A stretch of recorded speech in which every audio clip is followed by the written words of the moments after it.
Hi guys, good morning. I am BK Sharma from Icon School GGC. Welcome to Icon Hindi grammar classes. Question number first, ब्राह्म चिन्ह किसे कहते हैं? ब्राह्म चिन्ह किसे कहते हैं? हम प्राय बोलते या लिखते समय जगह जगह पर रुकते हैं, विराम लेते हैं। लिखते समय हम जहाँ और जैसा विराम लेते हैं उसी के ढंग के चिन्हों का प्रयोग करते हैं। प्रयोग किए जाने वाले ये चिन्ह विराम चिन्ह कहलाते हैं। दोबारा देखिए, विराम चिन्ह किसे कहते हैं? हम प्राय बोलते या लिखते समय जगह जगह पर रुकते हैं, विराम लेते हैं। लिखते समय हम जहाँ और जैसा विराम लेते हैं उसी के ढंग के चिन्हों का प्रयोग करते हैं। प्रयोग किए जाने वाले ये चिन्ह विराम चिन्ह कहलाते हैं। हिंदी भाषा में कितने विराम चिन्ह हैं उनके नाम लिखो। हिंदी भाषा में कितने विराम चिन्ह हैं उनके नाम लिखो। हिंदी भाषा में लगभग 12 विराम चिन्ह हैं। ये निम्न है: पूर्ण विराम, अर्ध विराम, अल्प विराम, प्रश्नवाचक चिन्ह, विस्मयवाचक चिन्ह, योजक या विभाजक चिन्ह, निर्देशक चिन्ह, उद्धरण चिन्ह, विवरण चिन्ह, कोष्टक चिन्ह, त्रुटि पद चिन्ह, लाघव चिन्ह। हिंदी के सभी विराम चिन्हों की परिभाषा देकर उदाहरण लिखिए। सबसे पहले लेते हैं पूर्ण विराम। पूर्ण विराम चिन्ह तब लगाया जाता है जब वाक्य पूर्ण अर्थात पूरा हो जाए, चिन्ह के रूप में लगाया जाता है। उदाहरण, मैं अभी अभी होमवर्क पूरा किया है। मैंने अभी अभी होमवर्क पूरा किया है। पूर्ण विराम चिन्ह तब लगाया जाता है जब वाक्य पूर्ण अर्थात पूरा हो जाए, चिन्ह के रूप में लगाया जाता है। उदाहरण, मैंने अभी अभी होमवर्क पूरा किया है। अर्ध विराम जब वाक्य में दो उपवाक्यों को अलग करने के लिए उनके बीच चिन्ह लगाया जाता है उसे अर्ध विराम कहा जाता है। जब वाक्य में दो उपवाक्यों को अलग करने के लिए उनके बीच चिन्ह लगाया जाता है उसे अर्ध विराम कहा जाता है। उदाहरण, बच्चा रोता रहा, माँ सोती रही। तुम मेरे पुत्र ही नहीं शिष्य भी हो। तुम मेरे पुत्र ही नहीं शिष्य भी हो। अल्प विराम जब लिखते या बोलते समय अर्ध विराम से कम समय के लिए रुकना पड़ता है तब अल्प विराम चिन्ह लगाते हैं। एक समान शब्दों को अलग करने के लिए भी उद्धरण चिन्ह से पूर्व उपवाक्यों को अलग करने के लिए संबोधन के साथ भी इसका प्रयोग करते हैं। जैसे, रीना, शीना तथा महिमा आज शॉपिंग करने गई थी। तुम रुको, मैं अभी आया। हे भगवान, तुम यहीं रह गए। प्रधानमंत्री ने कहा, हम भारत को शक्तिशाली बनाना है। प्रधानमंत्री ने कहा, हमें भारत को शक्तिशाली बनाना है। प्रश्नवाचक चिन्ह जब वाक्यों में प्रश्न में करने की सूचना मिले तो उस वाक्य के अंत में प्रश्नवाचक चिन्ह लगाते हैं। जब वाक्य में प्रश्न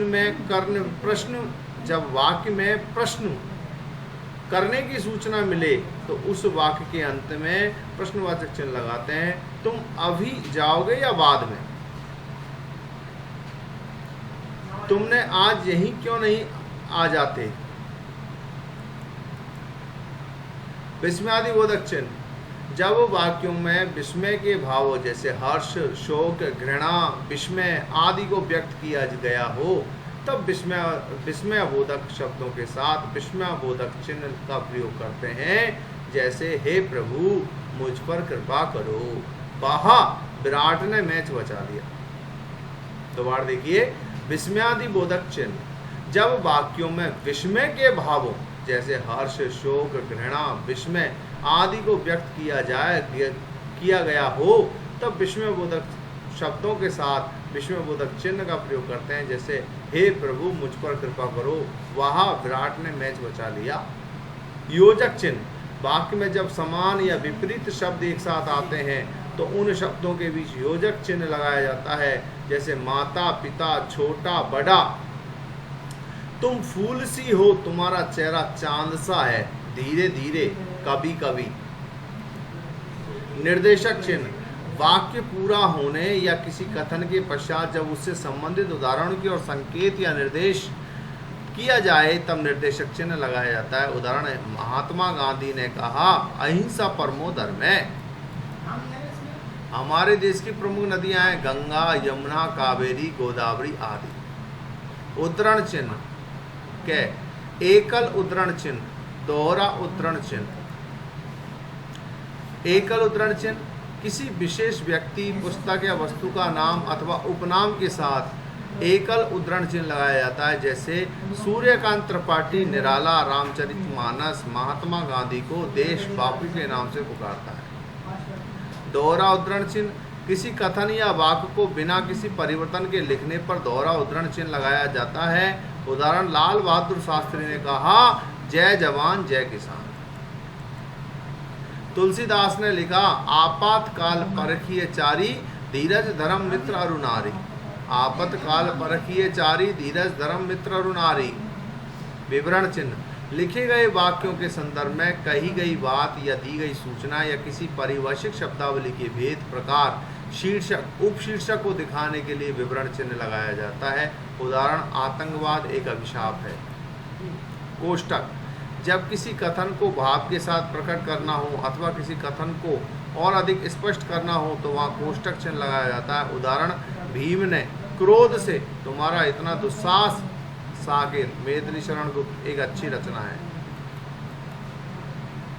हंसपद या त्रुटि पद जब वाक्य लिखते समय कोई आवश्यक शब्द छूट जाए तो वहाँ हंसपद या त्रुटि पद लगाते हैं। ताजमहल जैसे आज हम सब आगरा ताजमहल देखने गए, बस आज थोड़ा लेट आई। लाघव चिन्ह किसी पद, नाम अथवा उपनाम को संक्षिप्त रूप में लिखने के लिए लाघव चिन्ह का प्रयोग करते हैं। उदाहरण, district magistrate DM, Pandit Nehru prime minister PM.